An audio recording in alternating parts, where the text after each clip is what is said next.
সম্মানিত ভোটার ভাই বোনেরা, আমি আপনাদের অবগতির জন্য জানাচ্ছি আমাদের প্রান্তীয় নেতা এম রশিদুজ্জামান মিল্লাত অল্প কিছুক্ষণের মধ্যে আমাদের মাঝে এসে পৌঁছবেন।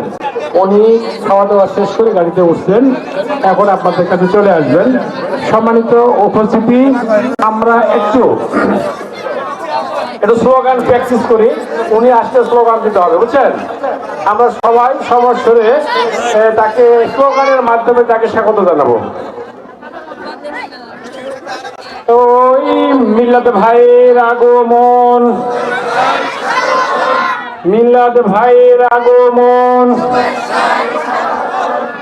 রহিমপুরের পক্ষ থেকে লাল গোলাপের শুভেচ্ছা, রহিমপুরের পক্ষ থেকে লাল গোলাপের শুভেচ্ছা, বেলবাসরের পক্ষ থেকে লাল গোলাপের শুভেচ্ছা, দক্ষিণ রহিমপুরের পক্ষ থেকে লাল গোলাপের শুভেচ্ছা, ব্যবসায়ী মন্দিরের পক্ষ থেকে লাল গোলাপের শুভেচ্ছা, ইএমপির পক্ষ থেকে লাল গোলাপের শুভেচ্ছা, যুব দলের পক্ষ থেকে লাল গোলাপের শুভেচ্ছা, ছাত্র দলের পক্ষ থেকে লাল গোলাপের শুভেচ্ছা, আজম চাচার পক্ষ থেকে লাল গোলাপের শুভেচ্ছা, মনির ভাইয়ের পক্ষ থেকে লাল গোলাপের শুভেচ্ছা।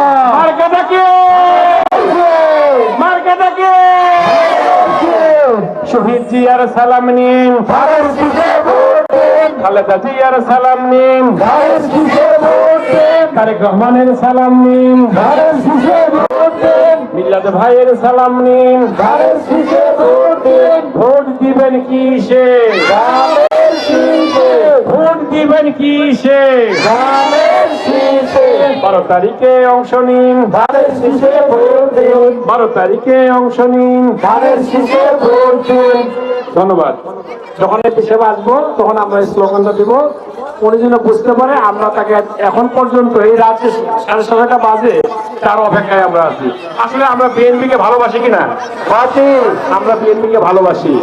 এখন বিএনপি যদি উন্নয়ন হয় তাহলে আমাদের উন্নয়ন হবে। এমপি সাহেবের তো বিচ্যুতি হতেই পারে, তোমরা দল হিসেবে আমরাকে ক্ষমা করে দেবো। ঠিক আছে, ঠিক আছে।